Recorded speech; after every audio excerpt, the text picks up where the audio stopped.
թող շարունակի բարեգործություն անել, բայց նախընտրական քարոզարշավի ժամանակ բարեգործություն անելը դա արդեն իսկ ընտրակաշարք է եւ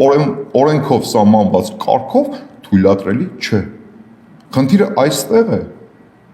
որ մարդիկ սկսեցին հիշեցին ակտիվ բարեգործությունների մասին այն ժամանակ եւ նախընտրական քարոզարշավ էր ընթանում Հայաստանի Հանրապետությունում։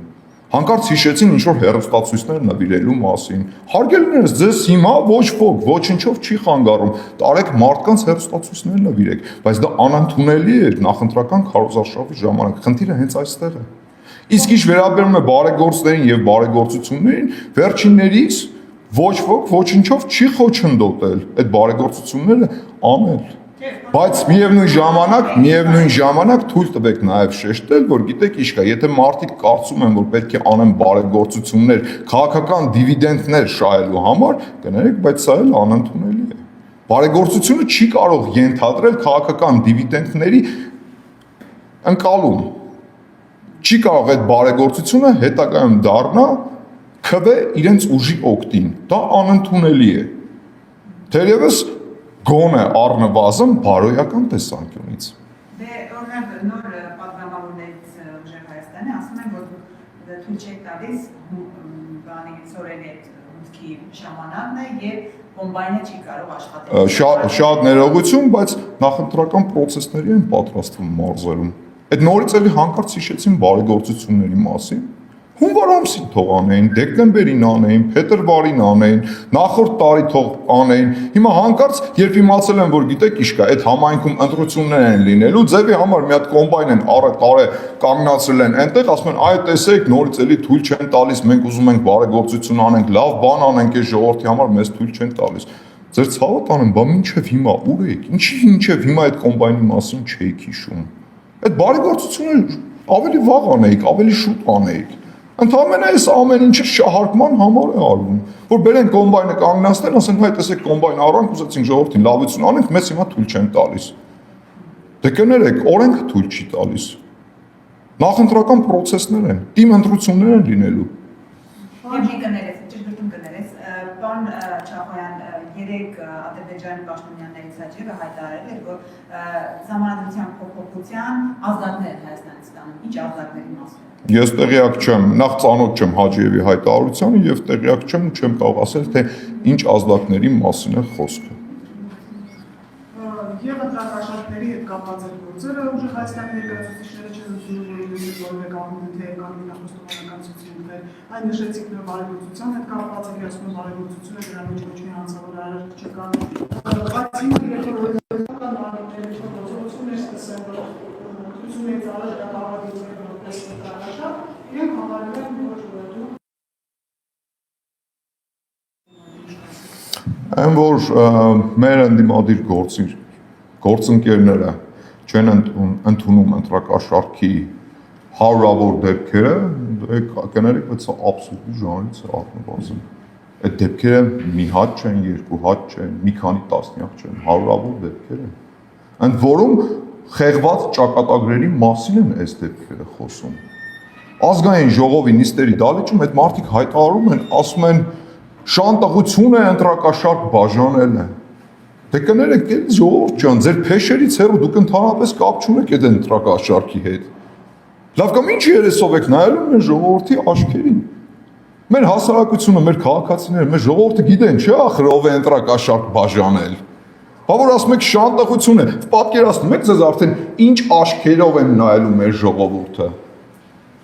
Սա առնվազն կներեք, բայց անուրջը։ Այդ խեղված ճակատագրերի համար մինչ օրս ոչ ոք պատասխան չի տվել ու չի էլ տալու այդ մարդկանց օգտագործեցին ընտրությունների ժամանակ ընտրակաշարք բաժանելու համար մեկ անգամյա օգտագործման համար էին այդ մարդիկ։ Այդ մարդիկ հիմա հայտնվեցին քրեական գործերի տակ, հայտնվեցին ճաղերի ետևում, ու այդ մարդկանց վրա իրանք արդեն խաչ են քաշել։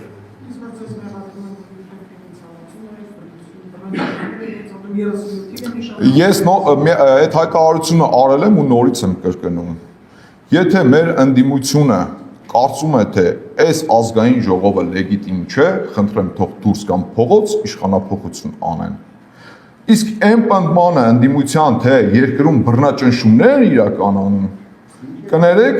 բայց բռնաճնշումներ իրականացնող իշխանությունը երբեք կոչ չի անի ընդդիմությանը դուրս գալ փողոց։ Սա աբսուրդ է։ Աշխարհում նման դեպք երևույթ գոյություն չունի ուղղակի։ Պարոն դուք նշեցիք այդ փողոցային պայքարի մասին, երբ որ ընդդիմությունը մանդատը վերցնում էր, ասում էր համատարվել մենք փողոցն ու մանդատը պատգամավորական ոչ գազենք է, բայց կարծես ոչ էլ ժամկետներ են նշում այդ իրենց փողոցային պայքարի մասին։ Սա խոսում է որ վստահ չեն, ռեսուրս չունեն, Այո, ճիշտ եք նկատել, սա խոսում է նրա մասին, որ վստահ չեն իրենց ուժերի վրա, սա խոսում է նրա մասին, որ ռեսուրս չունեն, կարճ ժամանակ առաջ սահմանադրական դատարանի դիմաց այդ մարդիկ փորձեցին հավաքվել, ինչ-որ ակցիաներ իրականացնել, հավաքվածների թիվը տեսակ, այս մարդիկ չունեն սատարողներ, ինչի համար, մի պարզ պատճառը, որովհետև այն ընտրակաշարքը, այն փողը, որ իրանք բաժանել էին, այդ փողը չէր նախատեսված հետընտրական պրոցեսների համար, նախատեսված չէր նրա համար, որ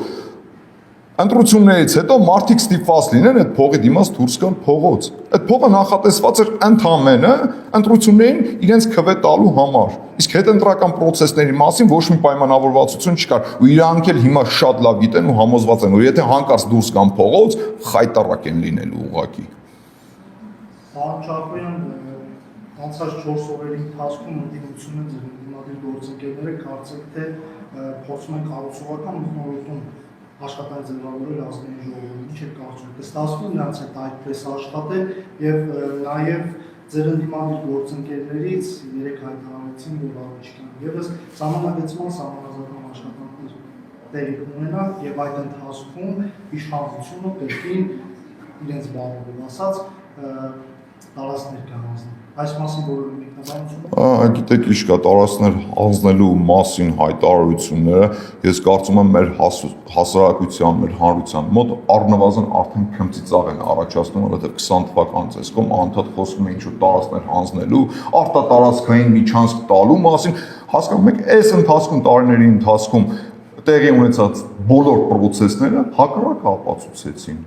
Չեղավ արտատարածքային միջանցք, արդյունքում եղավ ճանապարհ, որը պետք է անցնի Հայաստանի Հանրապետության սուվերեն տարածքով եւ պետք է գործի բացառապես Հայաստանի Հանրապետության սուվերենության ներքո։ Ինչ տարածքներ հանձնելու մասին է խոսքը։ Սա ընդհանրապես փուչ թեզ է, որը վաղուց արդեն իսկ պայթել է մեր հանրությունը, հասարակությունը շատ լավ գիտի ու տեղյակ է, շատ լավ է հասկանում, թե իրականում ինչ է կատարվում։ Ու ասեմ ձեզ, այդ թեզը վաղուց այլևս չի աշխատում, չի գործում։ Հետ պատերազմյան շրջանում ինչ որ կարճ ժամանակամիջոց այդ թեզը աշխատեց, Սյունիքի մասով էին ասում, թե Սյունիքը հանձնելու է իշխանությունը, հեսա Սյունիքը տալիս են։ Կարճ ժամանակ հետո ժողովուրդը համոզեց, որ չէ, ինչ Սյունիք տալ, հակառակ պրոցեսն է տեղի ունենում։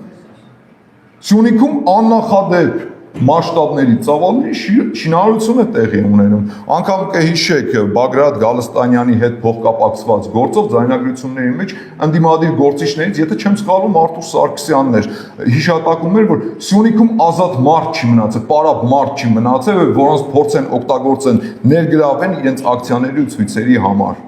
Որովհետև բոլորը զբաղված են այդ աննախադեպ շինարարությամբ, աշխատում են շինարարության վրա։ Այս թեզերը, այս ամեն ինչը վաղուց արդեն պայթել է, չի աշխատում։ Երբ որ Սամվել Կարապետյանը հայտարարում է, թե գիտեք ինչ կա, մենք սպասում ենք տրիգերի, երբ որ տրիգեր կլինի, այդ ժամանակ մենք գնանք գործողությունների, Սամվել Կարապետյանի հույսն ու նպատակը հենց դա է, որ այո, ինչ որ մի պահի կարող է հանկարծ Հայաստան-Ադրբեջան հարաբերությունները լարվեն, ինչ-որ մի պահի կարող է սահմանային ինչ-որ փոքրիկ թեկուզ նույնիսկ միջադեպ լինի ու այդ ամեն ինչը օգտագործելով իրենք դուրս գան փողոց, փորձեն հանրությանը գեներացնել ու իրենց շուրջը համախմբել։ Դրանով բնականաբար հույս ունենալով, թե կհասնեն իշխանափոխության։ Չի լինելու նման բան։ Այս խաղաղությունը հարատևելու է ու իրանց այն հույսերն ու նպատակները, որ մի օր կարող է այս խաղաղությունը խարխլվել, այդ իրենց երազանքը, իրենց մուրազը, իրան նպատակին չի հասնելու, մնալու է իրենց փորում։ Պարոն Չապոյան, նաև անդրադառնալով համանadության երեք ուժեղ Հայաստան խմբակցության ղեկավար Մարիա Կարապետյանը նշում է, որ իրենց համաձայնություն է անպայման պետք լինելու, իրենց քվեն է պետք լինելու փոփոխության։ Եթե նրանք համաձայնություն չկան, այսինքն ძალიან մեծամասնություն չկա, ո՞նց է պատկերացնում համանadության։ Ես կառաջարկեմ դեպքերից առաջ չընկնել, ժամանակը կգա, լուծումը կգտնենք, բայց այն որ համանadության փոփոխությունը առաջինը հենց մեզ Հայաստանի Հանրապետությանն է պետք,